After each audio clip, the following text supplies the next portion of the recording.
Yep. Ready to get this tourney underway. Yeah. I really feel like I'm in the entertainment industry right now. Used copious amounts of blackmail and bribery to get our proper thumbnail made.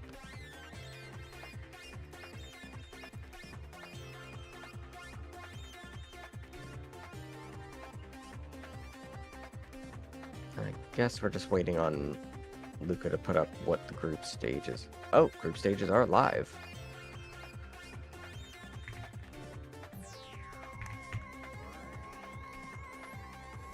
It's looking like Luca's going to be going up against Reality and Onireo.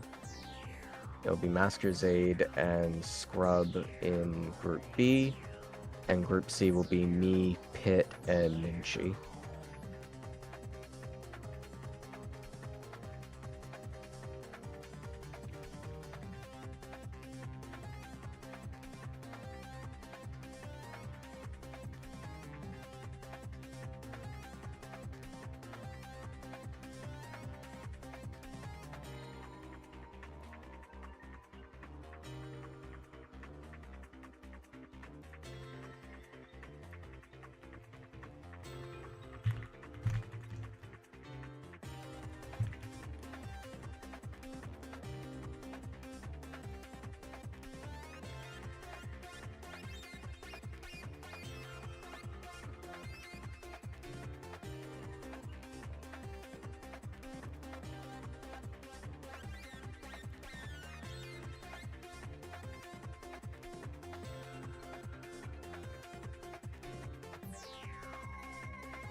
Oh, Seiken, So, do you happen to know what we're doing exactly for these group stages? I didn't know if they're going to be like first to 2 or best of 3, like, or if it's single matches between everyone.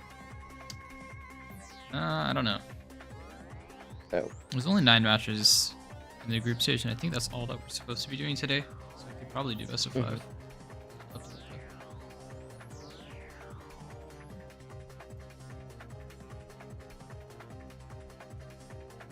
alright. You want me to go in, grab them? Oh, crap.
I'm surprised though that Luca and Reality ended up in the same group though. What if it was because of the lack of participation over the year? Yeah, that's probably Oh yeah, how are you like feeling? I know you were like not wanting to play tonight, so I want to like double check. it. I can't play today because this is qualification to the Robo Cup, and I'm already qualified to that. Yeah.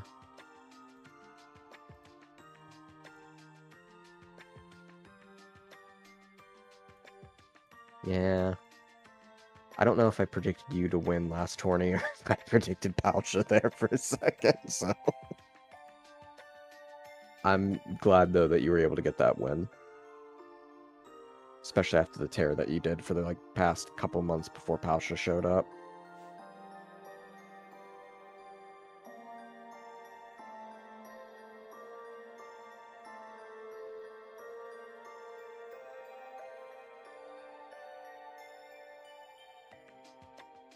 Oh yeah, were you thinking to do like more analysis reviews? At some point, Might be yeah. able to get some. Alright.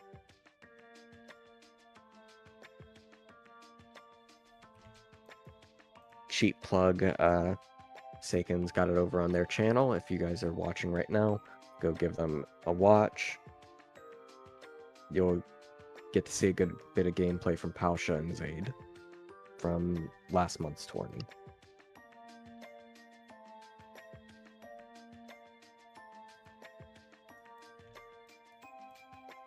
So really surprising that ZZaid got over to a game 5 with Palsha.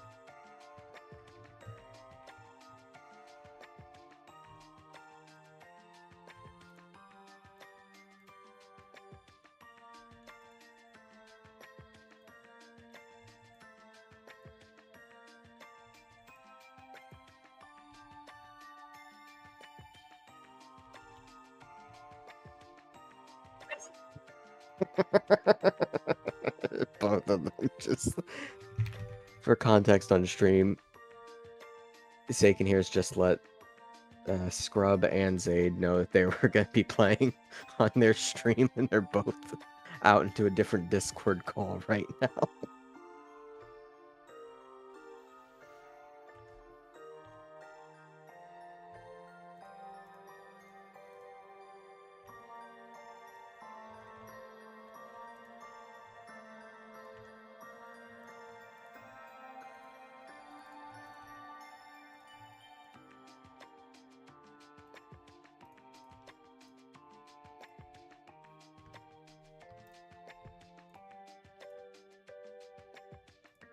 For our second stream, it will be Reality versus Onireo in Group A.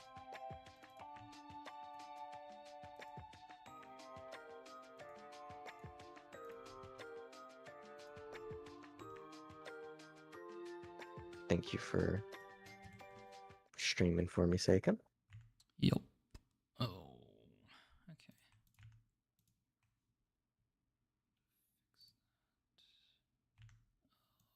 Game audio.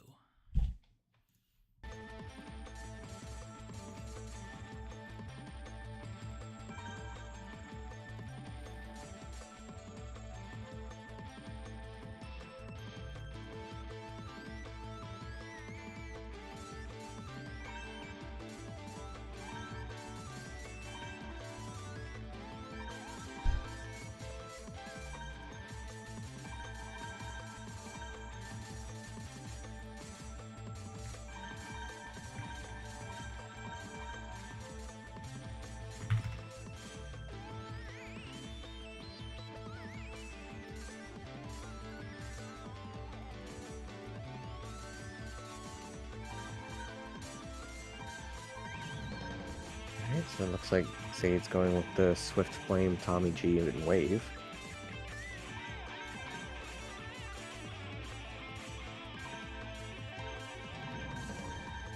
A random Gentle Giant in the UK is probably thankful to see their build getting played with.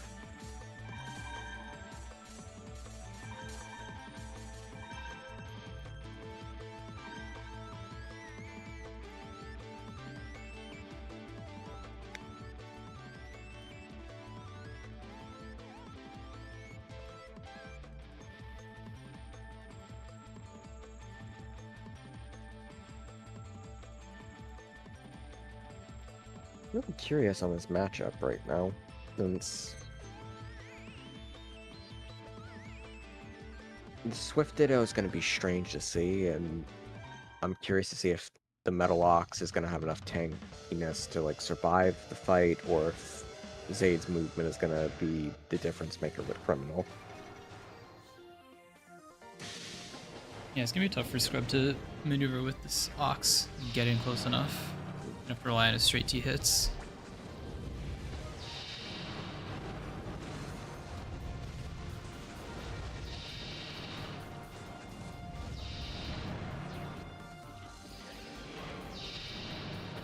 Good charge from ZZaid there.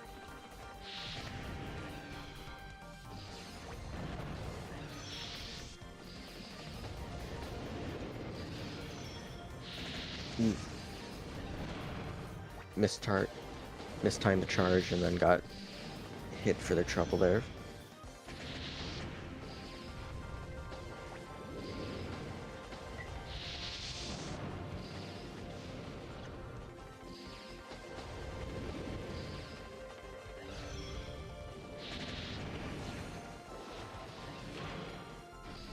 Great charge over the wall there. ZZaid's just keeping so much pressure.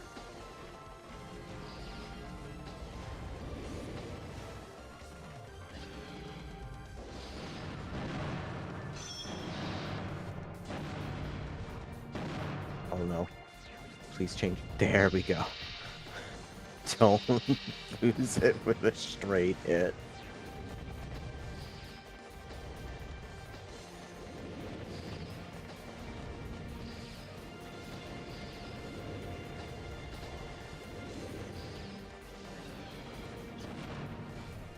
Great timing from Scrub there on that sniper shot.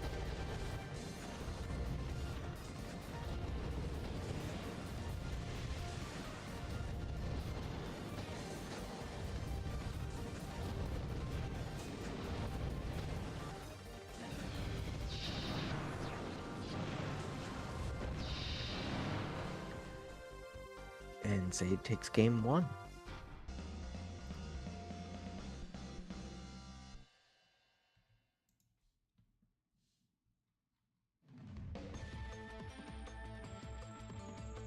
I wonder if they're just going to go straight into the next map, or if Scrub's going to make some adjustments here.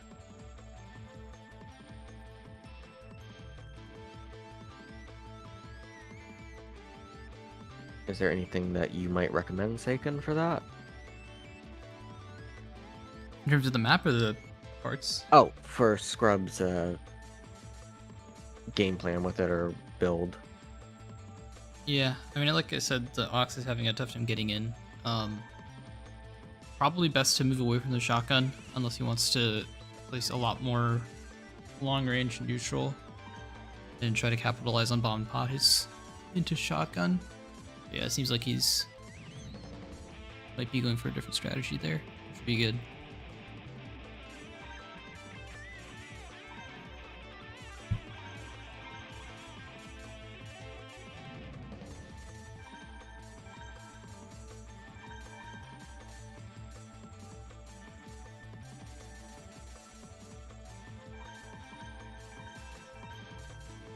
Okay, so it looks like they're swapping around orientation right now.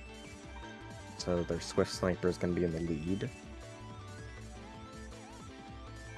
So I guess Ox is going to be hanging in the caboose, and it looks like they're sticking with the shotgun. Yeah. Okay.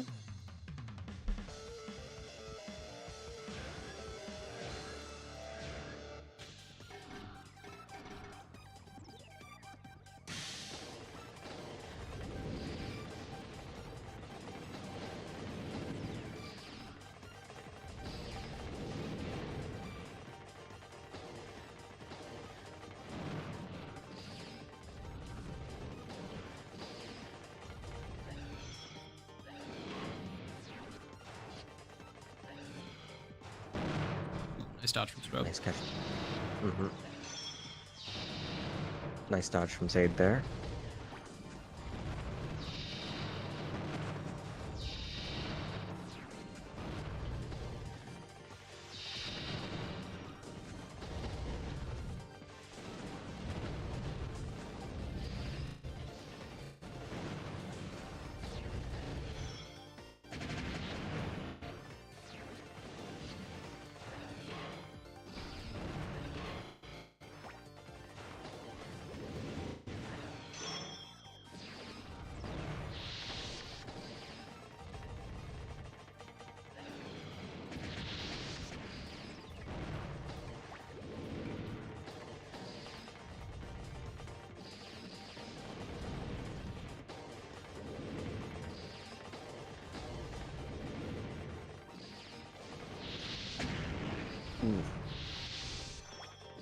Unfortunate sniper shot there.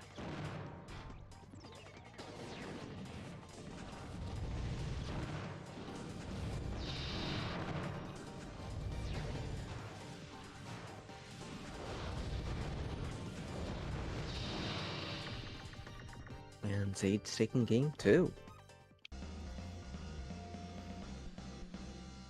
Yeah, it's just keeping his movement up really nicely.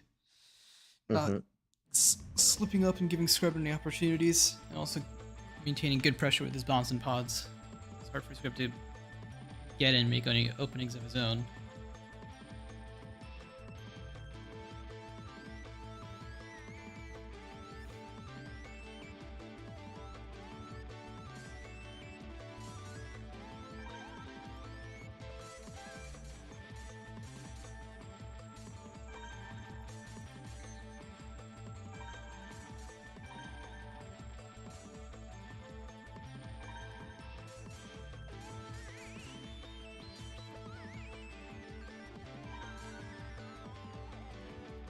Going with the shotgun here.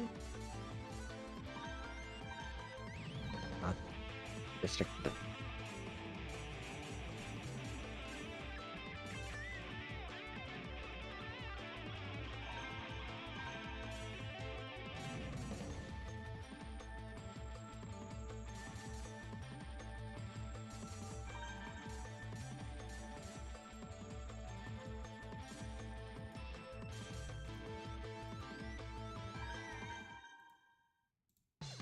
Alright, so they pick it instead of the... I like the mobility, but I'm gonna be curious to see how it works. Yeah, it's Especially definitely on a better, map but like Robo's. it's going to be uphill to approach ZZaid.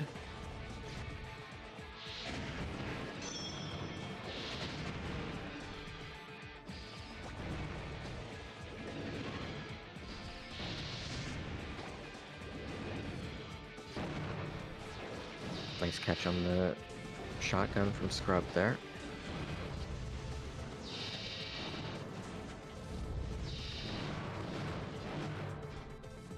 Another great catch from Scrub. Ooh, stuffs the charge.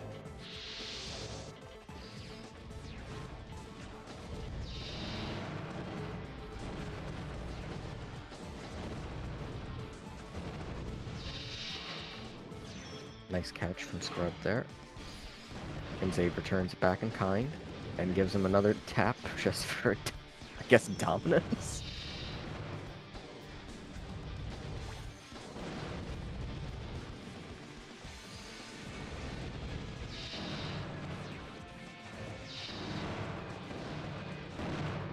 Oh no, they hit themselves with their own straight T there. 16 health, can't change over. Switch over to Swift.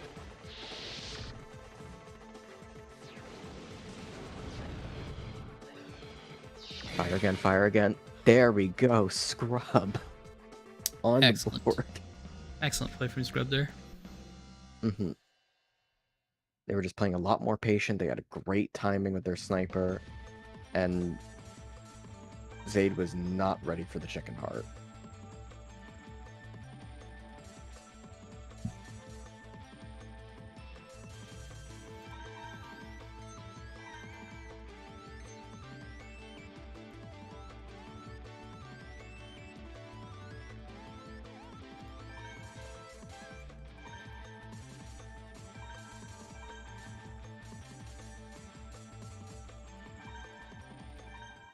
Okay, it looks like they're going with, instead of the chicken heart, they're switching over to javelin with the clips legs.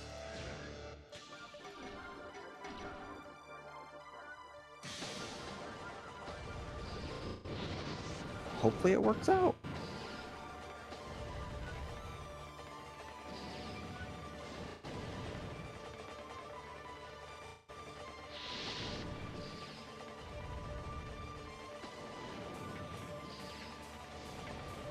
I'm glad to see Scrub's just being patient with it right now.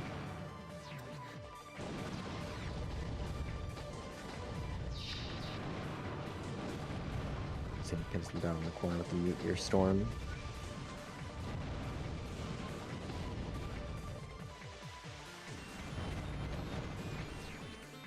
Its corner work has gotten significantly better so far.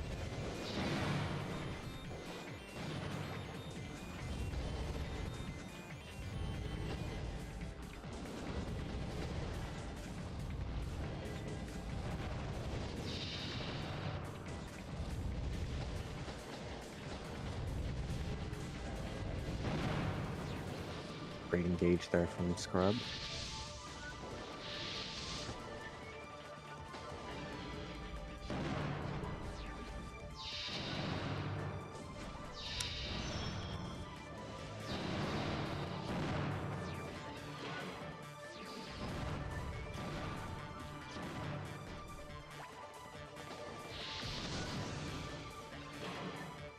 Oof. ZZaid wins out on that encounter there. Oh no! And ZZaid takes it. Down, canceled on that flame. They just swooped in with the charge. That was significantly better those last 2 games for Scrub. Really good good patience.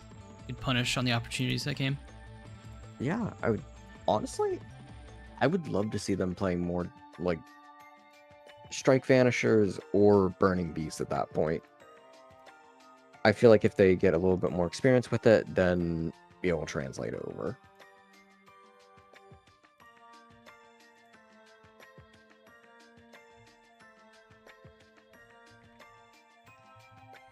And I guess next up would be same block, correct? Yep. All right. So we got ZZaid going on against Battlemaster next.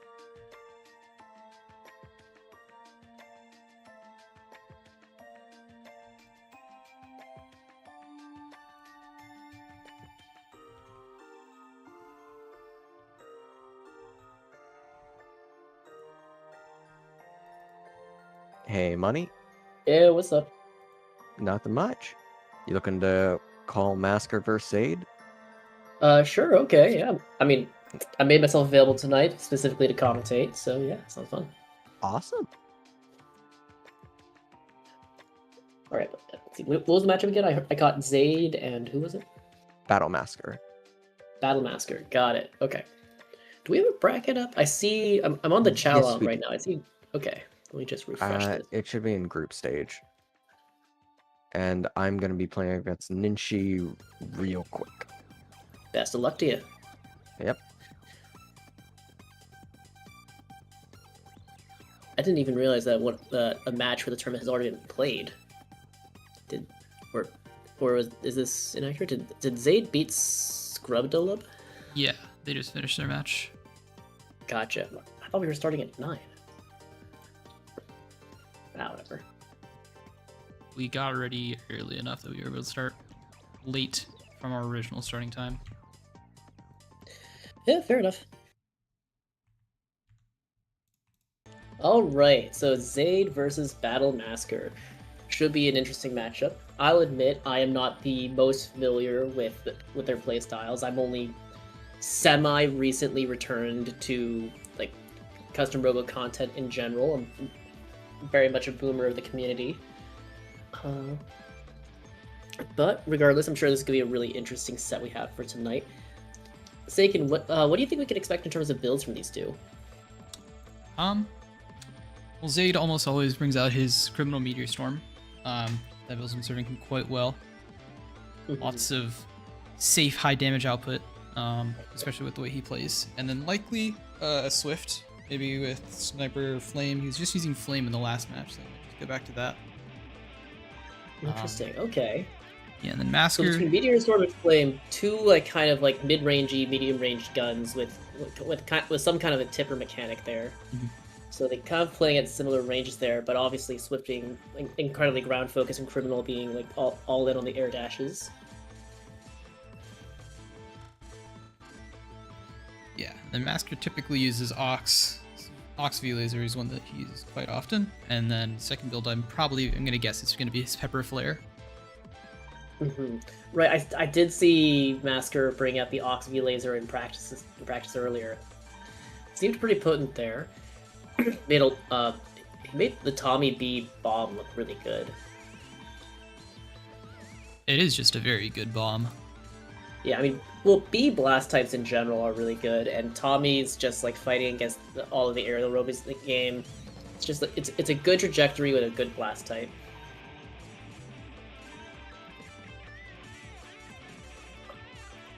I think what what's how Zach always described the Tommy bombs to me back in the day. It was like Tommy B is to prevent people from jumping at all, whereas Tommy G is to like catch the mid jump.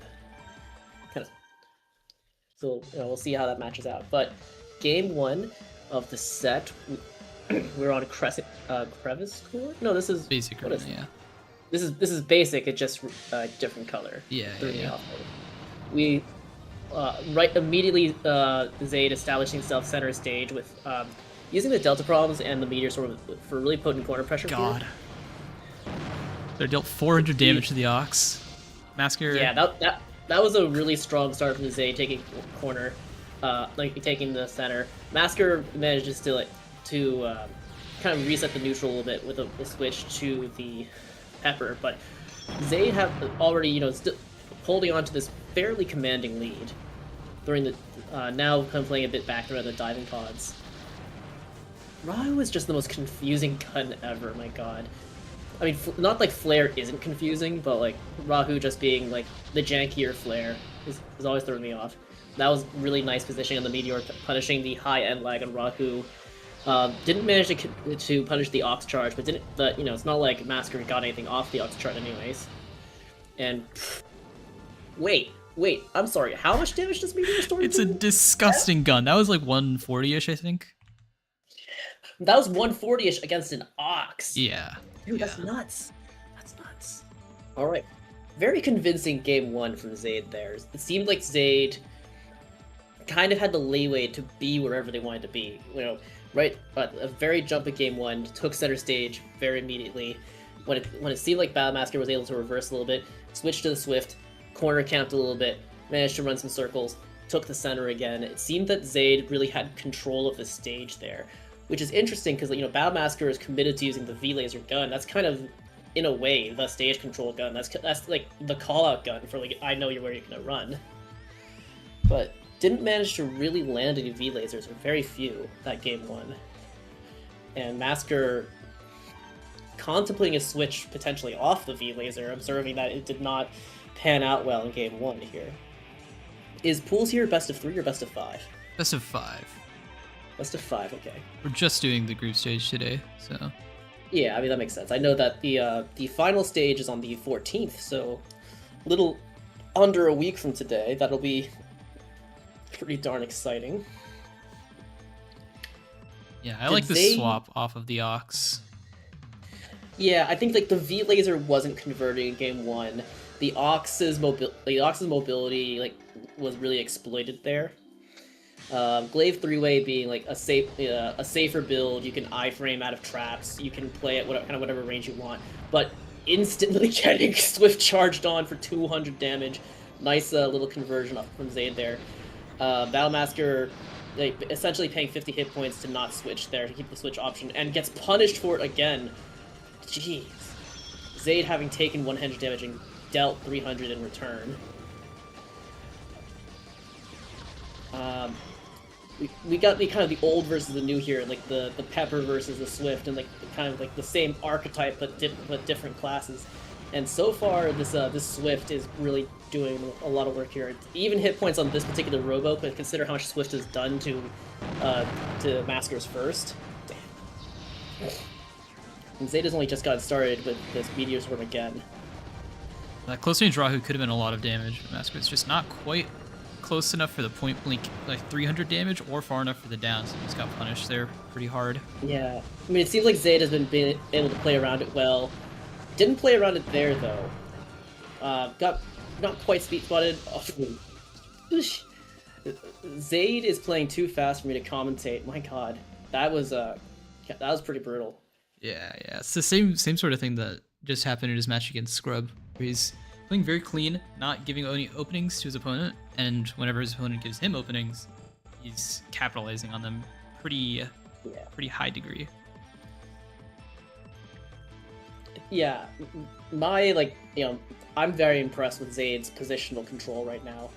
And ZZaid is making a swap here even being up 2 games in a best of 5 set, trying out something different, trying out the Swift gravity gun. I was just hearing, I believe, another commander talking earlier about how gravity ground shot specifically is like the best, the best poke damage gun in the game. It's just the air shot is jank. Yeah, the air shot's not as intuitive to use, although it's still quite strong if you use it well with like a GOP blast. But yeah, the ground shot, crazy fast, pretty good damage and down, really comboable knockback. Mm-hmm. And in a worst case scenario, it even has a lingering hitbox and not a lot of end lag. Yeah. So it's definitely interesting. And see,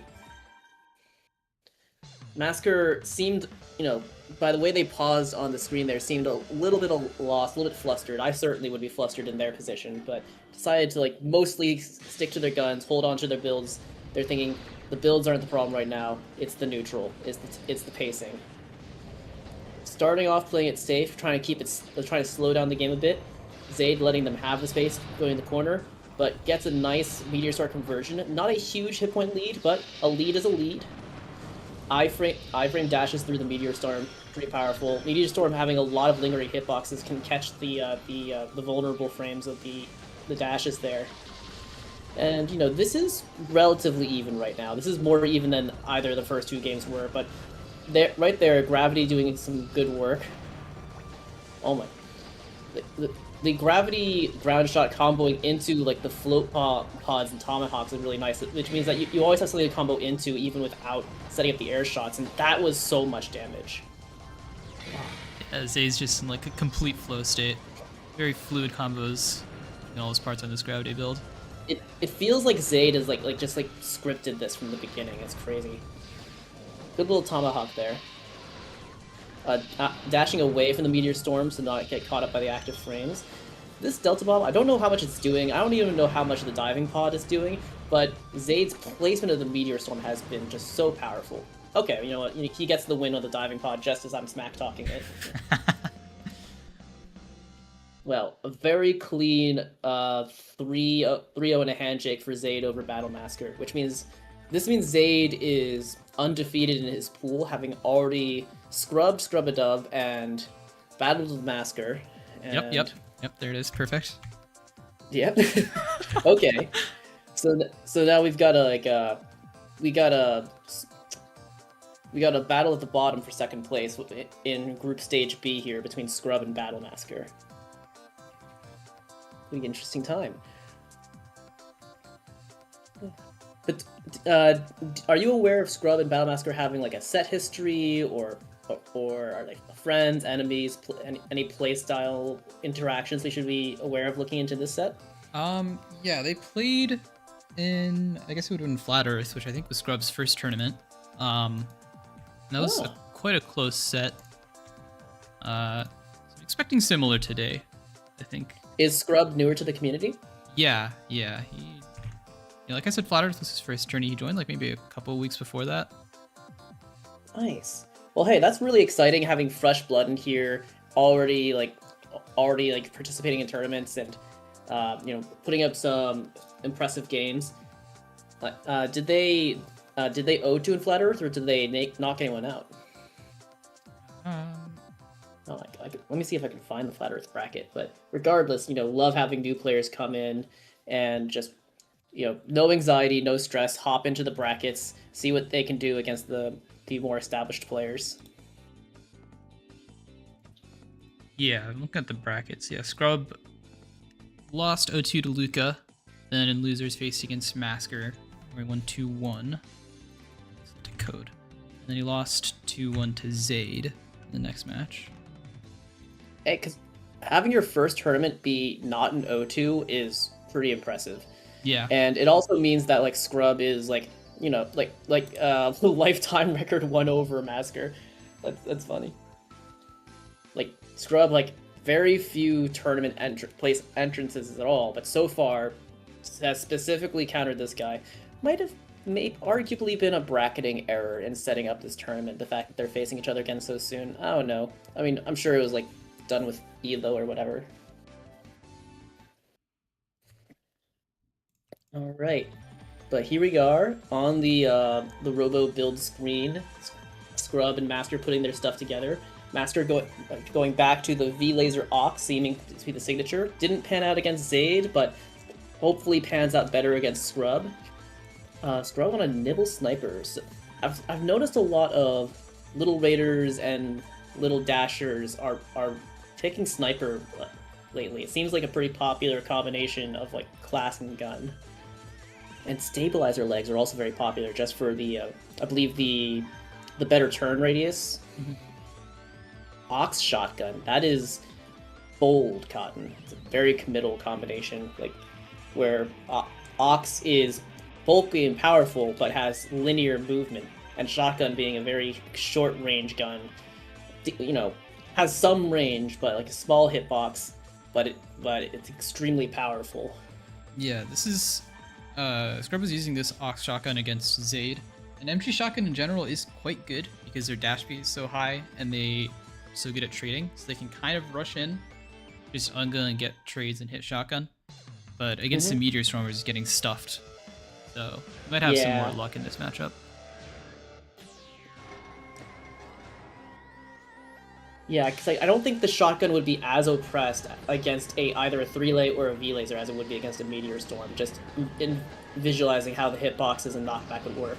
We're off into the game one. We have like a classic bombs and pod neutral, where fairly even so far, but that was a nice little sniper slide shot pick.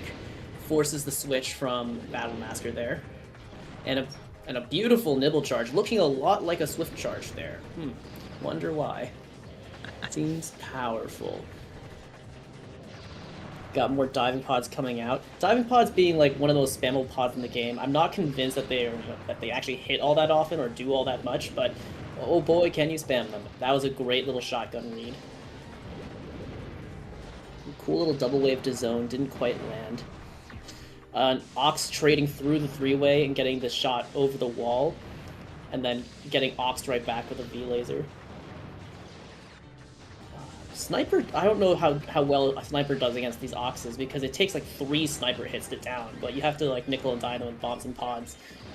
However, there it really worked well. It managed to like catch the landing lag from the Ox. Scrub is off to a solid lead here. On solid, is probably underselling it. Scrub has like taken an inch and turned an inch into a mile here. Master is really looking for outs, trying not to 0-2 in this bracket. Playing it really safe. Managed to iframe through that shotgun there and catch the switch off of Scrub. Scrub is going in, trying to end it, and he does. The point blank shotgun catching the, I guess, the startup lag of the Glaive's jump. Well, not startup. Glaive was in the air, but catching Glaive before they could dash away from their jump. Interesting game. It seemed like Scrub was able to execute their plan pretty well, where they were able to hang back and slide shot poke with Sniper, and just had good reads on Master's movement, whereas the Ox could go in and make trades exactly like you predicted prior to the game. What is the adaptation from Master? Master is picking up Glaive again.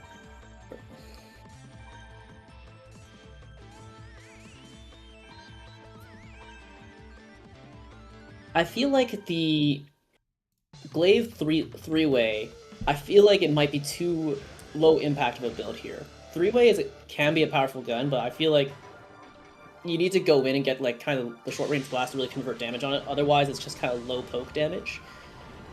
Yeah, especially against the Nibble, it's a bit too easy for Scrub to dodge and prevent Masker from really getting much value. I think the Feint swap will help that a bit. It'll help limit Scrub's movement at long range. We'll see how exactly I agree. I think Feint was wiser. That was a great call out on the V-Laser, like close range blast, because Ox is such a fat ass, gets hit by double shots, but then Scrub just shotguns right back in the face. Like, I could do the same thing. My gun's named the shotgun. You're a fake impersonation.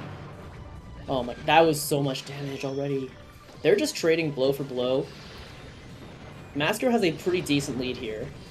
Yeah, he's off for a much better start this game. He got a good few strings. Yeah, this is this so far seems to be Masker's best game in the tournament so far, but even now, Scrub just evened up. And we have like an Oh Ox my Ditto. god! Oh my, that was such a weird interaction with the Ox charge hitting the high wall. I don't think Scrub knew which way he was gonna go. That honestly, I don't know if Master knew which way he was gonna go. He kind of coin flipped it. We're mashing in the Custom Robo community. We love the X button. Nice little sniper call out there. Saw the end lag of the V laser. He's looking for another one. Gets tapped by the three-way. He's not switching. He's on such low hit points. He's not switching. Scrub is really banking it all, and it did not pay off. Master takes a game on Scrub here. It was a pretty close game, but Master takes a game on Scrub. Scrub really should have switched. Really should have switched. Yeah. Yeah, right there at the end, that was the feint and the Tomahawk be trapping Scrub. He was in that really narrow lane with the Tomahawk behind him and the feint blocking his front. So he had to move somewhere, otherwise Master would just shoot the three-way and end it. Yeah, like the bomb and pod game that was a great adaptation on the bomb and pods on the glaive there, restricting Scrub's movement more. That definitely panned out pretty well there. Looks like he's switching up, looking at bombs and pods, changing on his Ox as well, and no more V. Oh, no, I'm sorry. He's just changing bomb and pod. Although Scrub, like Master won the last game, so isn't Scrub supposed, isn't Master supposed to switch for? Oh no, never mind. It's fine. Yeah, Master switched first. Okay. We are on L formation. I love this stage. It's so beautiful. It's so neutral. Scrub did not DC there. Just kind of reminding us how we used to start tournaments back in 2019. How much work do you anticipate the Delta Bomb doing here from the... Oh, never mind. I'm gonna shut the fuck up. That was a great little call out, and it did so much damage on the low down Robo. A Scrub already at half hit points on the Nibble build, where Masker is looking fairly healthy, and Masker is getting a nice call out with the V laser there against the Nibble, the classic predator of these fast Robos. He managed to X button out of that, but does not X button away from the straight T shotgun classic combo, exactly like the devs wrote up. And Scrub even gets the better of the swap interaction as well. And he's applying so much corner pressure with these bombs. Creates a great opening to dash in. Stays in a bit too long though. Sometimes you need to know when to back off of your advantage state, because now his Ox is looking really unhealthy. This is... Masker still has a lead here. I think Scrub kind of blew a lead just now, but this is realistically anyone's game. We have like such high impact Robos as like Ox V-Laser, Ox Shotgun. This could be touch of death. Oh my god, that was so close to it right there. That was almost the end. Oh my god. I'm so tense. Masker making a conservative switch. Scrub whiffing the shotgun, not whiffing the second shotgun though. Whiff one shotgun, don't matter. Shoot it again. Got him. Yeah, that V-Laser put in so much work that match in the first half. Yeah. I feel like this has been pretty darn even between these two. Scrub has overall had the upper hand, but it's been pretty even. And now Scrub trying to throw off Masker's game. Scrub thinking maybe Masker has a read on what... Nope, never mind. Scrub not switching. They're just changing skins. We got Hatsune Miku, folks. Hatsune Miku with a sniper rifle. Welcome to Fortnite.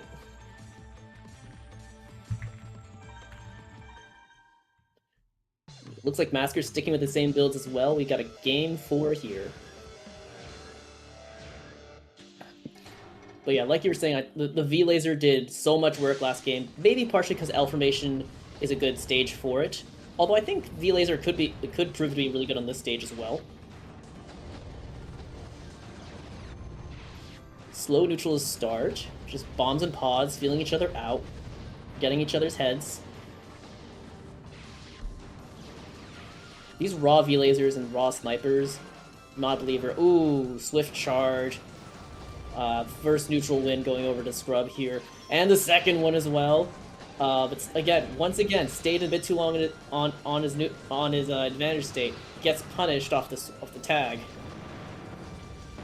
Masker zoning out. His movement got read so hard there by the dash in on the Ox with the shotgun. Oh, okay. Oh, that was close. Over the wall. Didn't whiff it that time. Jesus Christ. Gets the shotgun hit. Oh my. Masker, I feel like, is seeing red a little bit here. He needs to find something. Actually, no, he brought this even. Oh, I felt like that was really smart from Scrub. Scrub did the dash in, didn't pull the shotgun button, but planted the straight T-bomb where he knew Masker was gonna dash away. Oh my god. Oh! Scrub had nowhere to go against the V-Laser. Oh, this is so close. Oh my god, Oh! excellent dodge from Masker. Excellent dodge over the Swift Charge. Good punish. Like, just like the tiniest little short hop over the low landing of the Swift Charge and the lingering hitbox of the V-Laser just ate the Swift on startup. We have a game 5. That was an interesting game. So many Custom Robo games go that way. You spend the first 20 seconds just like hanging back, bombs and pods, you pick up one win, and then it's just like trading blows, like blinding speed forever the rest of the game. We have looks like a leg switch on the Aux shotgun. I don't know, I do feel like Scrub's positioning with the Aux shotgun has been working out well, but oh, we're having a complete Robo class switch here. We're going to Javelin shotgun. No more bulky trades, we're just trying to like iframe stealth dash in with a shotgun. An old school classic. Game 5 on the cake stage, that does not cake and split anymore. A very solid read from Masker right off the get-go, but then he gets sniped right back off of a little misstep. It is Scrub's slight lead here. Oh, and Masker, still is only a Masker's slight lead here. The V-Laser and the sniper trading, that was a great pickup from Masker. Oh my, they're just pushing buttons on each other. No more neutral, no more mind games. We've stealthed each other enough. We are just pushing buttons. Wild blue charge hit. Like, the way the two diving pods and the Tomahawk Bomb all hit in that corner at the same time looked cancerous, honestly. That was terrifying. What a dodge yet not dodge from the Swift Sniper, just being started by the V-Laser, having the gall to say, no, you can't hit me if I stand still. Oh, I got caught there, though. This is even. Like, there's a weird health split on the ropes. Oh, Masker. Yeah, I think Scrub was low there, but I think he got caught off guard by just how much damage he took in one hit there. They collectively across the two Robos, they had roughly like 450 each, but Scrub was split like 350, 100, where Masker was split more evenly.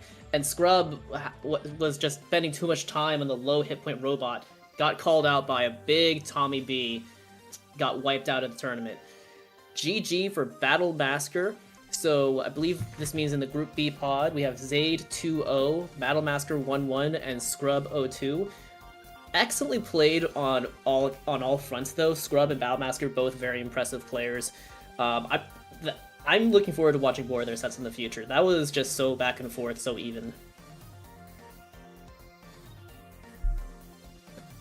Whew. Okay. Alrighty. So now that we have fully commentated through Group B, I'm assuming, let's see, I'm assuming commentary booth 2 is doing. I'm assuming the other two groups have their different commentaries. Yeah. No, it's actually, well, there's only 2 streams. Okay. And Luca is not streaming any of his own matches, I think, for the sake of his connection. I mean, yeah, that makes sense. Let's see. There's 4 matches left. I think they might just all be on this stream. Cool.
Yeah, currently it's going to be me against Pit right now on Lucca's side.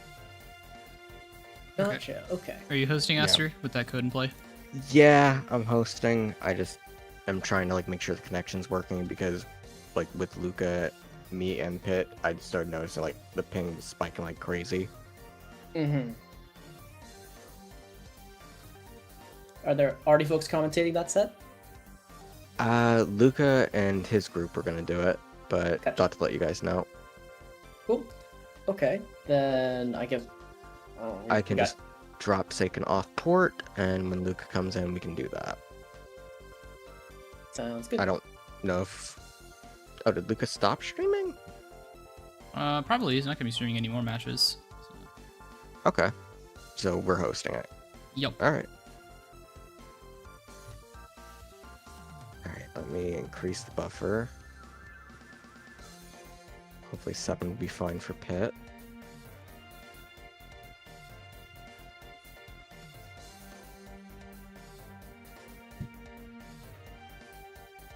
And I'm gonna mute up. Sounds good. All right, so now we've got Aster v DarkPit in here. This is a match coming from Group C of the pools round.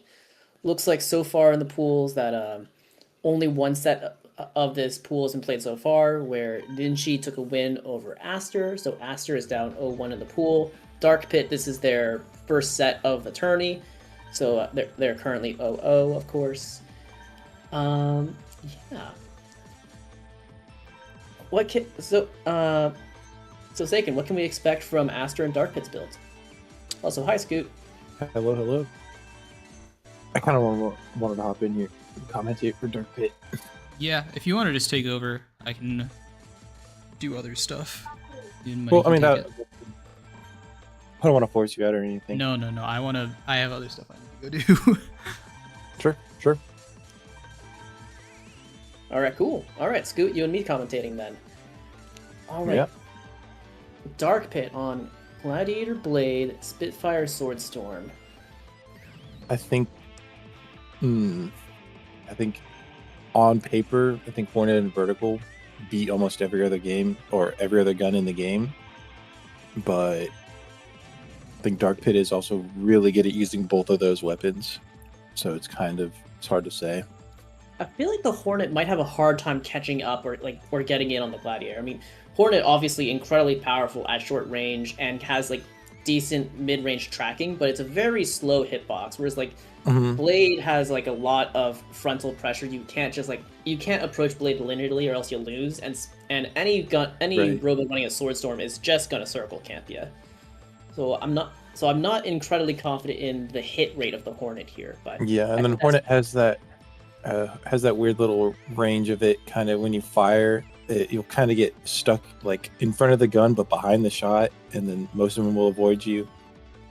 Yeah, it kind of has a weird whiff spot on it. It's not that big, but you know, if you're standing right next to them, you're going to hit all 5 beads, and it's a shotgun. And then there's a whiff zone, and then there's like the intended spacing by the devs. But here we are in game 1 on the practice arena that looks like Crevice Court and throws my brain off every single time. Yeah, why does it look like that? I don't know. It's a cool color, but I am just not used to the palette. We have a classic bombs and pod neutral to start here. Nice Hornet pickup there from Aster, Yeah. getting the first down on DarkPit, and potentially the second down. Oh, never mind. We got a There's blade Blade, combo in good the corner. switch out. Manages to And switch out without getting immediately- down canceled. But the Cool. corner pressure is down. maintained. Aster managed to down DarkPit's Robo, but didn't use the opportunity to get out of the corner, which I think was a big mistake. But now, now DarkPit's just circle camping with the Swordstorm, and great pickup on the vertical to get the down there, but still down in health and gets down to themselves. No, good Hornet shot right there. Ooh. Oh my! Oh no, the Blade. Huge no. Ooh. Blade Yeah, just doesn't. definitely could have just kind of held that combo and then switched on the high frames. You would have been able to get back up if you had played it. That was safe, but really yeah. well played from DarkPit at the very end there, because obviously, Blade is such a dangerous gun, not only because of the damage and the frontal pressure, but also because of the potential to down switch. People time their switches to play around the Blade down cancels, But Right. then, like, he switched up his presser by throwing a wave bomb in the middle of it to change the timing of the down cancel, which really messed up Aster anyways, and let DarkPit convert even harder off the blade, and dealt like 200, 250 damage in one combo. I don't know Right. how intentional it was. I'm going to assume it was intentional because it looked beautiful. And, well, beautiful like a poisonous flower. Oh yeah. Looks like they're That's both like- sticking to their guns, not a lot of build changes here. Ooh, the blade combo interrupted by the bombs and pods, but gets him behind the wall anyways. Switch. Yeah, and that's like another thing about players who have a lot of experiences. They'll be able to really get like the down cancel timings right to be able to like punish guns like that. But Yeah, that's when it it's an comes in emerging handy, meta, being able for to sure. mix up the timings. We got some scrappy back and forth here, a lot of trades. Yeah. Looks like DarkPit is largely coming out on top, but not by a huge amount. But he's picking up he's exacerbating his lead with a big sword storm combo. Vertical gets the down back on DarkPit, but it's not a huge amount of damage. It's a nice down, but not a ton of damage converted off of it.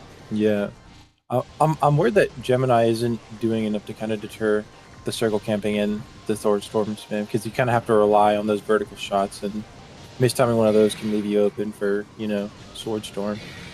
Yeah, I agree. Although it did work Yeah, for good Aster shots right there. there, So you yep, don't want to poo-poo it too much here. That was Yeah. a nice switch to pick up the Hornet. Like DarkPit went in a little bit too aggressively there. Ooh, charge missing. But DarkPit still has a solid lead. Yeah, some good. They're good going help in with on the blade here. DarkPit. They're dashing through the Hornets. Ooh, They get vertical ooh, yeah, shoot good close charge to get range, out of it there. doesn't matter. Oh my god, DarkPit fighting for Ooh, tier. Oh, could be it. Could oh, be it it. wasn't quite it. The wave He's not pop, the wave holding. bomb missing. Oh my god, Aster needs to switch. Aster got the Ooh, switch out in ooh, time, okay, yep, but then yep, gets yep, yep. blade comboed. Being able to jump Oh, over those hornets right there. pretty gross, pretty gross. That game felt more competitive, but a solid win for DarkPit here. 2-0 in the set. Potentially can clinch it in game 3. Definitely not an easy thing to do to avoid hornet right there. Being in like the corner, jumping towards the corner even. Mm-hmm. Yeah, that's gutsy. I bet DarkPit practiced that. Yeah, definitely not easy to do. It's just one of those things. So I feel like with a Switching from casual Hornet eye, glider, this is even more like, I guess not more. This is even less direct. So I Glider don't know also what being word a it is circle here. camping gun, but it's a circle camping gun that kind of, in a way, counter circle camping by going left and right. Right. So I think the idea here is probably to cut off the Spitfire's Sword Storm movement, but I feel like you're going to get eaten up by the blade here. Yeah. If he can keep the distance at all times, I think it'll be really hard for Blade to get 3 shots off without those gliders having to come back. Oh my god. We talked about so much theory and a lot of practice just happened while we were talking. Yeah. Oh my god. It seems like Aster plan is going okay so far. It's pretty even here, and Aster did manage to get off a few glider shots. We got Yeah. the circle camping from DarkPit interrupted by bombs and pods. The vertical Oh what? Oh no! They Oh, back. good charge there What, out of dodge? to I put him feel like- behind the wall. That was. Ooh, unfortunate charges. Yeah. I can't talk. I can't speak. It just goes too quickly. There's too much going on. Yeah, it was such a fast game. All of these That- games have been There super was fast. such a weird scramble in there where Aster definitely meant to X button forwards but couldn't because he had the wrong robo. But then he X button back over the wall to at least get out safely. But then that just gave up the center stage for DarkPit, and DarkPit he controlled the center stage from the rest of the game from that point onwards. So solid 3-0 for DarkPit over Aster. Yep, there. yep. That was good. That was like kind of the definition of like when you go until the TO, it's like 0-3, but it was close. Yeah, Because all those those are games came down to like 200, 300 HP definitely on both competitive game. sides. It felt like the main reason why DarkPit was able to clinch those games, because even though their combos similar size, their neutral trade-offs fairly similar, but DarkPit had like bigger bursty combos, I guess.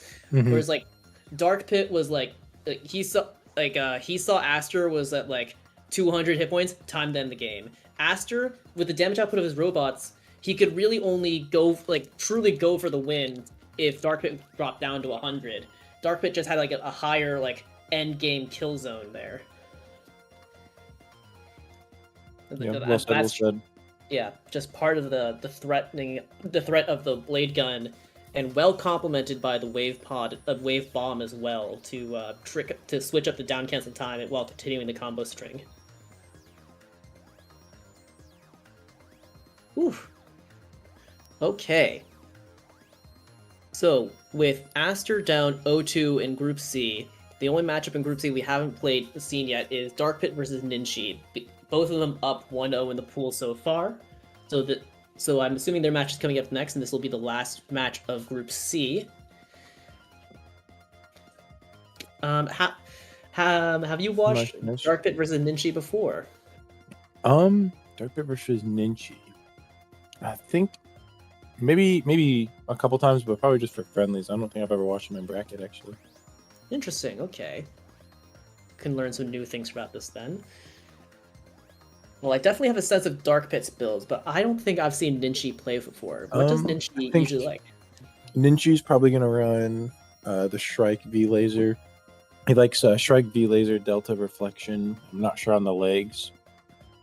Mm-hmm. And then for the second Robo... Oh, shit, where did he go? Let me rack my brain real quick.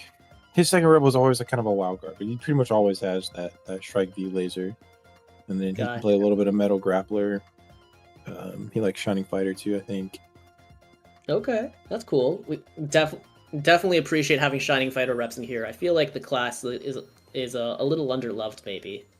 I just feel like they're completely outclassed by Metal Grappler. Like, I don't think there's a whole lot of reason. Like, the switch from Shining Fighter to Metal Grappler, it's like the armor is so much more useful than the little bit of extra mobility you get from Shining Fighter.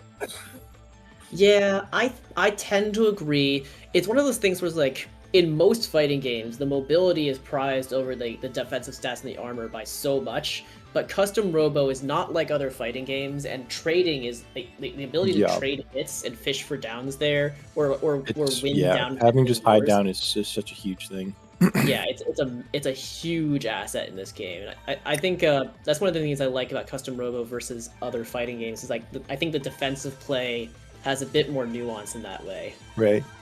That's what I like about the hold down mechanic too, is that it kind of fishes for more than just an end goal of, okay, we're going to play until your HP is completely zero. It kind of gives you those breaks in between neutral and the potential like combo trees, you know?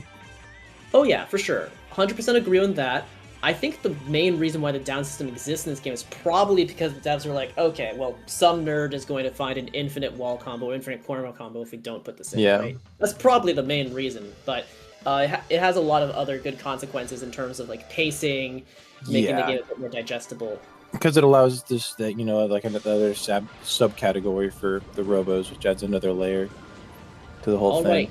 Getting into Game 1 of the final set of Group C, as he predicted, Ninshi on a Shrike V-Laser as well as a Metal Grappler shotgun.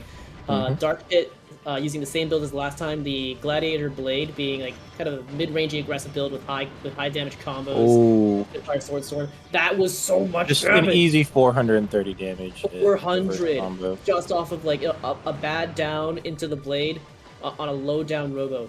Crazy. DarkPit is on a very comfortable lead right now, and it can just just hang back with the Sword Storms on his Spitfire. Just play bombs and pods. Just catch up, buddy. See you later. Yeah, just that same problem. I don't need to interact anymore. Yeah, just the same problem I was kind of talking about with Aster, how like it's just a lack of like direct confrontation. How you kind of have like the Delta, which kind of cuts off your movement options, and the V-Laser, which cuts off your movement options, but like sometimes you just need something that's gonna pinpoint them when they land. And V-Laser, exactly. It'd be hard to get that clothesline shot you need. Oh no. Ooh, great! Huge great Ninshi there. Those are the kind of plays you need to stay in this game. Because I agree with you. I feel like the Shrike is a bad match against the Spitfire here. Ooh. There we go. Nice pick up on the V-Laser though, getting the ground shot to catch his air dash. Yep. Ooh.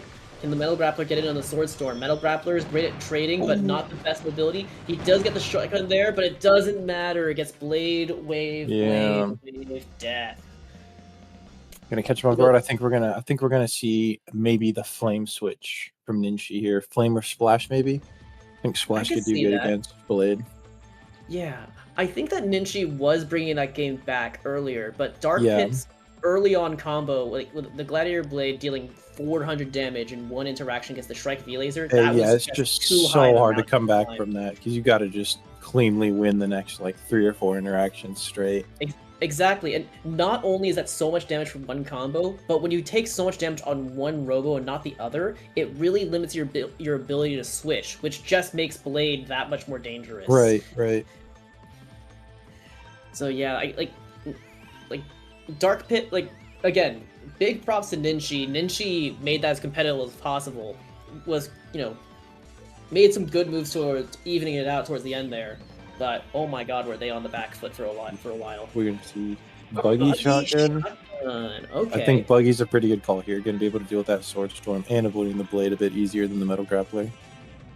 Yeah, I agree. Like, Blade really I think Blade really preys upon Robos with high end lag and Robos that can't like swerve side to side very easily. Sword Storm also like has a hard time catching Robos that can just like has like a lot of micro dashes. I think that this is a really wise call here. I think that he can cleanly counter the Spitfire Sword Storm and certainly win some neutral against the Gladiator Blade here. Right. High hopes for him. So we're gonna keep the V Laser here. Interesting. I think we're gonna. Well, yeah, I think we're gonna see a lot of this Buggy pulling the weight here. You can only switch one Robo, of course, and also notably, it's not Buggy Shotgun. Well, I thought if you lost the game, you could switch both of those. I thought you could always switch one, but I mean, I'm a boomer. I don't know. I think you can switch both Robos, but maybe you can't switch. I don't know. Quickshot doing some good work there. A good start from the Buggy. Yep. Quickshot gonna be a difficult gun to work against Blade here because they're just gonna be able to fire immediately after if you don't have a bomb there for him. True, because like Quickshot doesn't down where the Blade is kind of threatening the same zone. Yep. The Shrike Quickshot can definitely hard against guns that just want to shoot straight at you. The Shrike picking up a good V-Laser combo there has a lot of damage with DarkPit's first Robo. DarkPit might have a hard time switching here based on the health disparity, whereas Ninshi is like overall looking pretty healthy. This is, you know, I would consider like slight Ninshi fave at the moment, but that all changes with just one blade combo. That could all change. But excellent down cancels there. That's what you need to be doing as soon as you pop up from those downs. Alrighty, this is a Robo 2 fight for the next probably 30 seconds or so. Oh, the collision not hitting because of the diving pod. Ooh, switching back. Okay. That's a dangerous switch, but I guess you do have the mobility to run away from the Sword Storm. The Sword Storm has a hard time approaching you, so maybe it's okay. Still, definitely a big risk. A DarkPit has a solid 200 hit point lead. So staying there. No, getting clipped in the toes. He managed to make up a little bit of that with a quick shot, but could be a punish there. Okay, good. Oh, no way. Oh no! Too strong from DarkPit there. Yeah, as soon as Ninshi saw that he couldn't tag back out, definitely wanted that full combo there because it could have been a quick shot straight T to a charge would have done it. You and I spent so much time gassing up the shotgun pick before the game started, and then while we were like, you know, still mystified, like still going over it, he switched to quick shot, and I was like, quick shot looked, it looked fine. It looked fine. Yeah. I would have preferred to see the shotgun there. Yeah, I think shotgun definitely gonna do better against Blade and Swordstorm here. Yeah, because like quick shot can't win. Quick shot's not gonna win trades against the Blade. I think Quickshot can do well against the Swordstorm. Quickshot can be good, it's just you need to use it to kind of confirm into a bomb, or at least confirm the bomb into a shot. Yeah. It's like you have to combo with it. It can't just be a solitary shot. Right, I think Sniper's going to work a lot better, I think. Because it's gonna give you that time to kind of move away if you get the hit stun right, shoot it behind a wall. Potentially. This is interesting. And like, despite the name Sniper, this is a gun that you can get pretty darn aggressive with good result. Especially the extra knock there. The V lasers. These wave bombs are like eating him up. Yep. And the blade I jumped conversion, too, doing a really good job avoiding B laser. Yeah. I mean, DarkPit's got hit by some V lasers, but for the most part, he knows when Ninshi's gonna shoot it here. Yep. A really good movement from DarkPit just throughout the set. Yeah. The fact that like Ninshi was able to get the sniper behind the wall, but it didn't down him, and then he got picked up by Blade only like 10 seconds later, was brutal. Oh no! Oh, this is oh. And it just ends like that. Run it, like, roll it back. I need to rewatch the last 15 seconds. I need to see how many hit points were on that sniper before the blade hit. This gun is broken. It is broken. It always has been. This is nuts. That was, well played. Mm-hmm. And as broken as it is too on hit, it's just not an easy gun to find a hit with. It's not an easy gun to find a hit with, but it's pretty easy to throw. Just throw it out in neutral though. It's like the whole point of Blade is that like it's very low end lag. Mm-hmm. So one of the only guns in the entire game with like absolutely no tracking. Like even snipers got a little bit of tracking in there. yeah, so that was something else. But exciting game. GG to DarkPit. Well played to Ninshi. Well played to Aster as well. But the pool Group C has concluded here. So that means that, let's see, so in Group B, we have ZZaid coming out undefeated. In Group C, we have DarkPit coming out undefeated. For Group A, it looks like Group A is still ongoing. With, what's going on in Group A? It looks like Aster is up 1-0 versus Carrot Rust, and Lucca hasn't played yet. Interesting stuff. Whew. All right, so how does this two-stage tournament work then? So I'm assuming that the people who, like, are we of the 9 entrants for the group stage here? Are we advancing like 6 into the finals, where like 3 in the winner side, 3 in the loser, or something like that doesn't make sense. Yeah, so the top 2 from each group advance to the single elim bracket stage. Okay. 2 seeds. I don't remember exactly how they get seeded into the bracket, but yeah, it's a 6 person bracket, so 2 people go directly into the semis and 4 in the quarterfinals. Got it. Okay. It'll be interesting to see of the 3 undefeated players, which 2 go straight to the semifinals then. Alrighty. But now, yeah, we have Lucca versus Reality here. Right. Yeah, very nice to taking to clear that up, because I had no idea. Got Earth Needle versus Metal Ape. Reality being a custom Robo boomer just like myself, playing an Aerial Beauty Needle just like we did in 2019. Some things don't change. That said, Lucca winning the first neutral with the Ape Needle there, and picking the little extra bomb and pod damage off that. Lucca playing very well here to start, just managing to weave in and out of Reality's threat zone here with the Ape Dash, winning trades off the nuke here, and he's up like a whole half a Robo in terms of hit points. Lucca also has been in our own practicing showing me the how crazy good throwing pods are. I am so impressed with throwing pods now. Yeah, it's really good. Really good, maybe to the point of being overtuned. Anyway, that was a nice crash out of the collision from Reality to beat up on Lucca a little bit, but he's still down an awful lot. Lucca is untouched on his second Robo here. Yep. Just hanging back with the vertical shots here.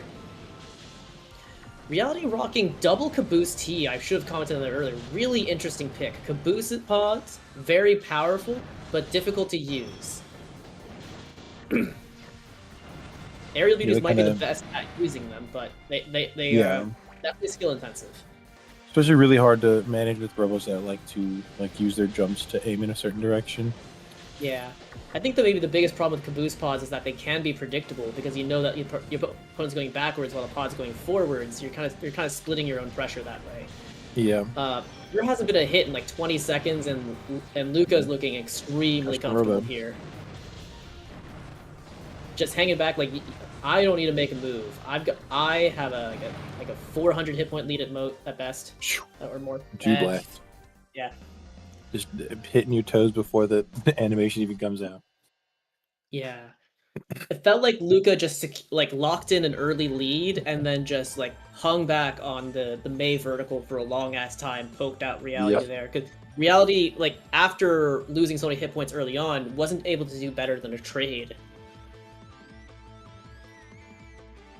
So they just, they just whittled each other down. Yeah.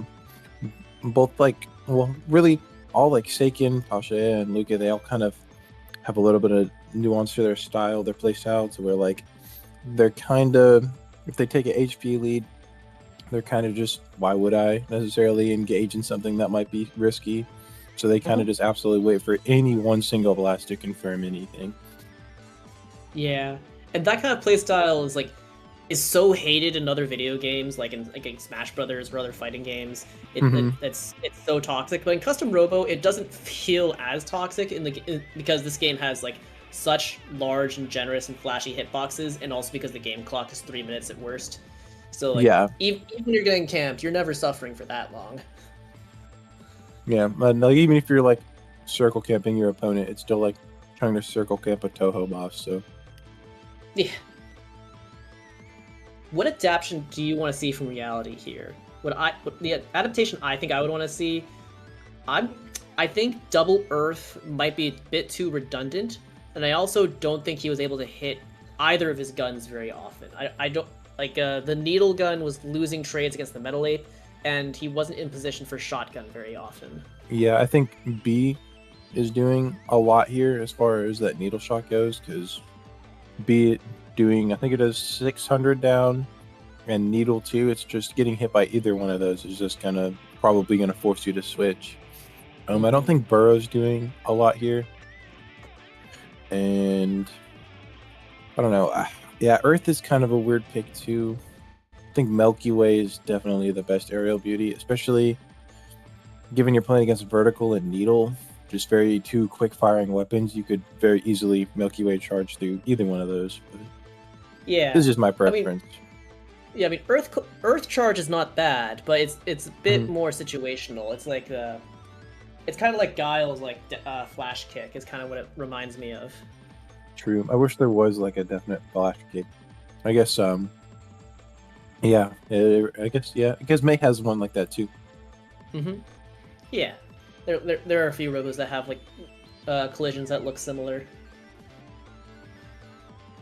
I remember when I was messing around with like the Dolphin Memory Engine, you could Glasses made this like spreadsheet that just lets you match with like stats in real time, and I just took I think it's Glaive's charge where he sticks out his leg, and I just made it go nowhere, and I took away like not the animation, but like the graphics for the hitbox, so he was just like kicking in place really fast. It was really funny. I love that. That's cool. Looks like they're spending a long time on the stage pick here. I think if I was in Reality's position right now, well, he's not doing what I would do. What I would do is I would be switching the Earth shotgun build, and I would be either switching the gun from shotgun to something else, or switching the caboose pod to something else. Because I think that the shotgun and the caboose pod are not going well together. But Reality disagrees. He is holding on to the shotgun caboose as the second build, trying out left arc and Tomahawk R on the first. I definitely think this is going to go a lot better, at least for this first build. Left arc just being such a really strong, like max range weapon. Yeah, left arc is also historically pretty hard for metal grapplers to dodge. That said, he's not shooting it very much. It seems like Luca's holding center stage here. Like, maybe he hasn't shot because he's afraid of he's playing around the dash in with the needle, but Luca's kind of poking him out, and he wins the poke war there by holding center stage. Normally it's the aerial beauty that's trying to play out of the center stage, not corner camp, but with left arc, the corner is looking pretty attractive, but still not winning these interactions. Luca is looking really powerful here, really dominant. Luca, getting poked for a little bit there, but punishing the end lag on the shotgun. These throwing pods still putting in so much work. Alright, here we go. Now we got the left arc coming out. Luca knows he has to close the gap a little bit to play against this. He's taking a bit of chip damage for it, but he's still looking pretty good. Oh, the tall blast from the pod going into the Tomahawk B that's so potent. Yeah, it's just so much damage and so much knock. I Yeah. think its aerial ability is already a fragile class. And Luca is now switched for the first time this game, almost halfway in. And vertical, it seems to be probably outpoking, outranging the left arc. They both long range guns, but vertical is faster in the blast and probably similar or higher down. It's just, yeah, the down is great, the range is great, the arc is great. Definitely top one, I think, gun in the game. Vertical was a pretty bad gun in vanilla, but now it looks quite strong, and Luca very, very cleanly and comfortably takes this game. Very, very convincing. Alrighty, we are once again at the stage pick, and Reality needing to make another kind of adaptation. Honestly, I think the main adaptation, the main thing I think Reality needs to do, like, Reality playing out of the corner is not working. Luca has proven that he is way too good at just playing from out of the center and beating Reality's corner play. Reality has to like plan to get out of the corner, fight for the center, and like try to kind of reverse the positions here. That said, Luca has switched to a glory shotgun here, which I don't know what to make. Shining Fighter, cool. Definitely interested to see what the Shining Fighter is gonna do here. Yeah. It's kind of like discount Metal Grappler, but a little bit faster, a little more nimble. All right, let me go switch on laundry real quick, and I will be right back. Sorry to leave you solo. That's okay. I am a certified yapper. I can commentate solo. All right, off to the jump here. Reality on a buggy now instead of the Earth. He's finally on a not Earth Robo, and he is kind of circling around with like this is very simple. Like I'm going to use bombs and pods that combo into sniper, and I'm gonna snipe you. Seems to be working okay so far, and he is. He has a plan to at least get out of the corner now. He is contesting more stage, which I think is going to be really important for him winning this. The Glory shotgun for Luca hasn't quite worked out yet. Not going terribly, but not going great. Reality has a lead, but the vertical gun is evening things up, almost even at least. Reality kind of figuring out how he's going to deal with this here, weaving around the stage. Gets picked up by the vertical again. Hasn't switched yet. Does he really like this matchup? He's probably... Sniper does well against APs in general. That's probably why he held on to it so long. But now he is uneven hit points on his two robots, which makes it switching more challenging to do. And he cannot find an answer to this vertical gun. The vertical gun has just been eating his lunch. Oh my goodness. The seeker pods coming in here just puts a slow ground pressure on, just to assert a little bit of stage. Luca dancing in the corner here. Reality trying to like pick up a shotgun blast there. Couldn't quite get it.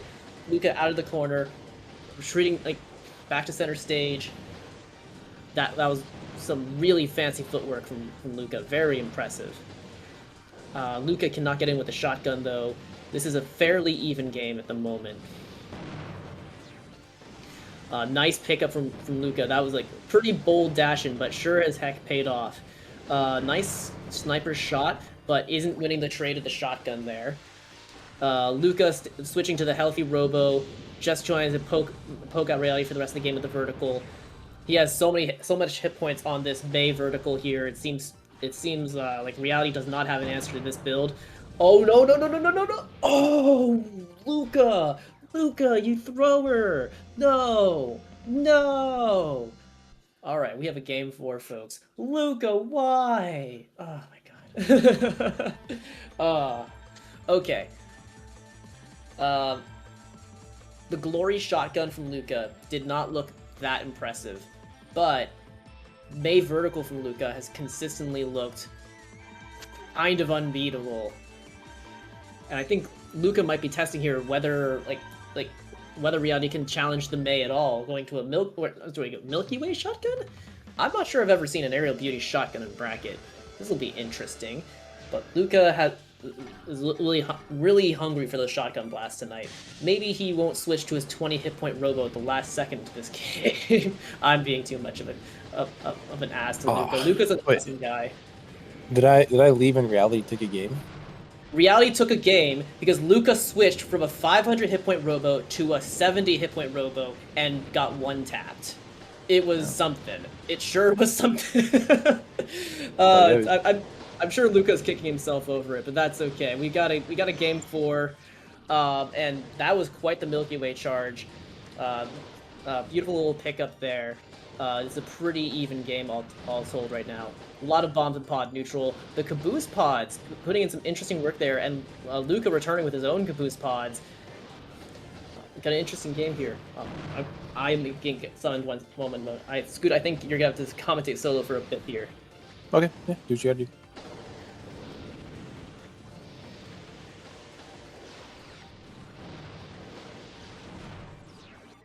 Ooh, sniper shot. Still 700 health on Luca. Ooh, cut him off.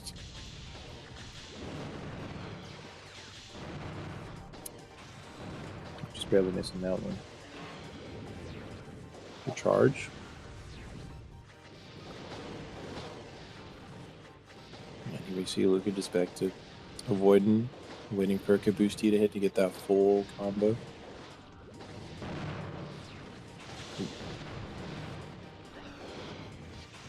Ooh, good patience. Just barely missing that shotgun. Second vertical catching.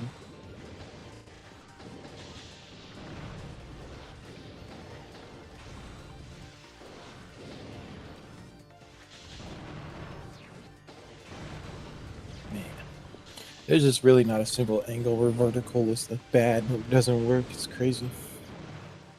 Ooh, yep, good patience, waiting for that charge to finish. Close game here. That could have been it. I am back for the commentary, and what a tight game. Holy crap. Yeah. Luca with a bit of a lead here, but both robots, one hit from death. Oh, Reality couldn't quite Luca find... just eviscerating that lead. Oh my god. 30 seconds on the clock. Someone's gonna go down here.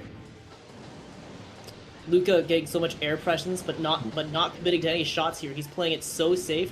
Reality looking for his way in with a slight health deficit. Oh my god, who's gonna take it? Oh! There might have been a second there. So anime. Yeah. They just both dashed right into each other. Luca says, "Omae wa mo shinderu," and just shot him in the back of the head. Really a good set. Really good showing from Luca. Very strong showing from Luca. Luca looked nigh untouchable in the first 2 games, and Luca only lost game 3 because of one of the goofiest flubs I've ever casted. But Luca cleaned up game 4, close game 4, but still cleaned it up, and we have a solid 1-0 start to the group stage for Luca in Group A. All right. So, okay. That means that it's going to be Luca versus Aster to finish out Group A. Is that right? Luca Aster? Think so? Yeah. Luca versus Onireo. I apologize. Luca versus Onireo. I don't think I've ever seen Onireo play before. They only pop up every once in a while, but every time they do, they usually get a notable win. So interesting. Okay. Well, Oni has already taken a set tonight. So Luca and Oni both being like the 1-0 players in Group A. Let's see who takes it down between the two of them. Do you think Luca is going to play similar-ish builds starting into this? I think Luca is gonna. I think we're gonna see 2 totally different builds from Luca, but nope. Looks like we're going straight in the same thing. Well, looks like Luca is starting with whatever he ended the last set with. Yeah. Or what? Oh, we got a metal grappler here. Oh, this is pretty It different. was something different. We got two very aggro close range builds here. Both two robos that just want to be in your face, pushing buttons. It's where the Milky Way being like kind of like the glass cannon, but with a lot of frontal pressure on the straight bomb, the ability to retreat with the caboose bomb, but trying to close it out with the shotgun. Crap! I did not see Oni's builds. All right, Halberd Splash, Halberd Albatross, Splash. the Meteor SJ Storm, Meteor I think, Storm, is really really hard good. for Luca to deal with. Because Yeah, it not only is it just a good gun in general, but it's like long, lingering hitboxes that outspace the crap out of Splash and Shotgun. I think that could prove really problematic. ooh, Oh, just that was not a great great swap right there. conversion off of Luca there. Using the Milky Way dash-in to get the shotgun. Gets The splashed Meteor off the Storm, platform. definitely not a gun you want to fire just stationary, especially against shotgun. Luca caught a little bit of sleep at the wheel on top of the triangle platform. Oni manages to even Ooh, up the good hit switch there. for And a Oni. big conversion from Oni there. This is looking pretty even, but doesn't have the timing to mash X on him. Ooh, no, Oh, don't. what is happening? What is Ooh. this? What is happening? Oh, Ooh, shit. this unfortunate shot there. Oni, yep. Remember Gonna when clear that it up game quick. was Yeah. even? Remember when that was kind of even, and then Lucas says my X remember. button is better than yours. I remember when Albatross had health, and that was 5 seconds ago. Yeah, that was nuts. It's like, I mean, Halberd Splash is a tried and true classic, but at the end of the day, Halberd does a lot less down the Metal Bear, and Halberd's X button is just slower than Metal Bear. Metal Bear was able to go just go through it. Wait, what the? Did you see that? Luca launched a straight T and it like exploded on nothing and then hit him. I did not see that. I would love to see the replay. Good Meteor Storm pickup on Luca's like self bombing. A good opportunistic pickup. Luca right back with a great down into collision combo. Yep. Ooh, the Metal Bear tanking the Meteor Storm and getting the splash. The charge through to get the shotgun blast. Oh my god. Oh, we're almost get out there. Oh, I thought he was dead. I totally thought he was dead there. Oh, he's not dead, but he's bleeding. Yeah. Another Oh thing to note playing against MG is that they only take 80% of hits done. So the Meteor Storm shot is very punishable. Oh my god. On yeah, MG I think that like Oni Rayo's combos are not converting it quite as well on the Metal Bear because of the lower hits done. Right. Oni is still in this. This is looking bad, but Oni is still in this. Mm-hmm. The Meteor Storm could be a salvation. Oh, I spoke. Could not be a salvation. Really hard to kind of keep that close mid range and also be avoiding caboose. You kind of have to just either let him throw it out at a space where you have time to move around it, or just let it go off. Luca's pace of play in this game feels very different than in the last set, where it feels like Luca is like truly embracing the KKA, going full in, mashing X, mashing B, fishing for trades. Whereas in the last game, it seems like he was a lot more methodical, but which is really interesting. It seems like this is a much more aggro Luca than just one set ago. Oni Rayo, even though, again, I feel like on paper, Meteor Storm should be able to zone out Luca really well here, the Milky Way charges have been difficult for Oni to answer. And that was a really interesting dual bomb there. It blew up in midair, but didn't hit a platform or anything. That was the splash quarter combo did not work for him. I think like Oni's splash conversions have not been doing very well, whereas like Luca's combo conversion there was excellent. Yeah, but he whiffed that shotgun though. All right, we're back to like kind of even-ish. That was a great it's that meteor. You need to be hitting the Meteor Storm shots like that was a beautiful away. Combo from Oni though. I love that. Like, but Luca's like your combo might look fancy, but mine is simpler, more powerful, and that is game. Yep. Got to be so aware of being able to just swap into a metal grappler, and they can just eat so much, like so many combos in the game that would knock any other Robo. Yeah, it is not going to leave them at half. Whew. Huh? G to Luca taking this one 3-0, not making it look particularly close, but but definitely no shade on Oni Rayo. Oni Rayo played very well. Very exciting player, great games, very exciting. And I think that is the end of the tournament for tonight. It was a pretty quick one, just like 3 rounds of pools, best of 5 from everyone. But honestly, really quick games from everybody. Like I feel like there wasn't a whole lot of like keep away builds tonight. Everyone kind of played like, oh, you want to get in my face? I want to get in your face. yeah, I mean, like DarkPit had like the Swordstorm build that he was using, and that was a keep away build. But even then, DarkPit was complementing the Swordstorm with like a blade build, so he was going in and out as needed. Hello. What up, Luca? Hello? Nice wins there.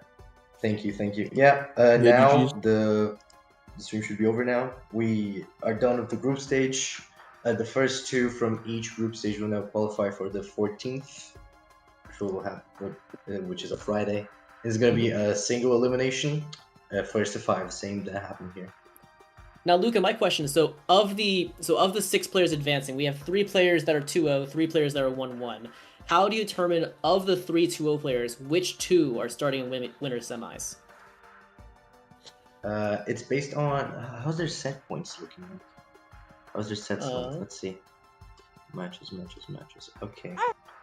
It looks like. So for example, I mean, yeah, me and so DarkPit's gonna advance as first, I think. Then it's gonna be me as 2nd seed. And then it's gonna be who won the most matches in Group B?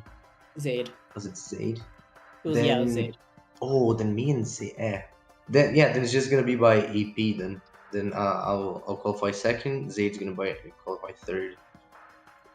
Gonna be like seed. What was that? Like by AP? But yeah, by event points. So the more events that you participate in the year, you gain more event points. Oh, okay. Yeah, so that's how the seeding was done for this tournament specifically, for example. That makes a lot of sense. So tiebreakers are based on attendance. Yeah, the tiebreakers first should be based on the standings itself of the group stage, but then since me and ZZaid had the same exact set wins and set game wins, then yeah, just gonna do by EP. That makes a lot of sense. And excuse my son, who also wants to get on the commentary mic. Oh. No, yeah, let him on the mic. Let him speak. Yeah. What if you gotta say? On the mic. He says fuck ice. Hell yeah. Me too, buddy. Me too. Yeah. Nice one. Yeah. Nice one. Luca, I want to ask you, obviously, you had a very dominant run through your group stage, but thank you. In Game 3 against Reality, when you had that last-minute switch, what was going through your head? I have to know. Nothing. I'm just like, oh, I'm low. Gotta switch.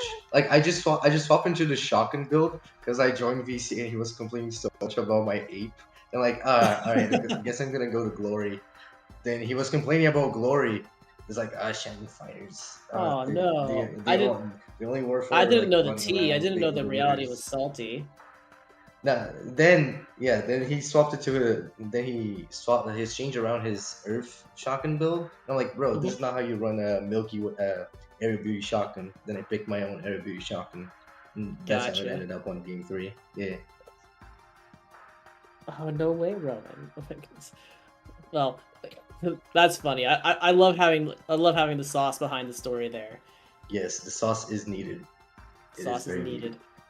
All right. Yeah, but well, anyway, then I guess that's we will see you on the winners bracket next week for the elimination stage on the 14th. So anyone who's watching the stream, make sure to tune in. It's going to be a hell of a show. Hell yeah. All right, have a good night, everybody. Should be here. Yeah, all right.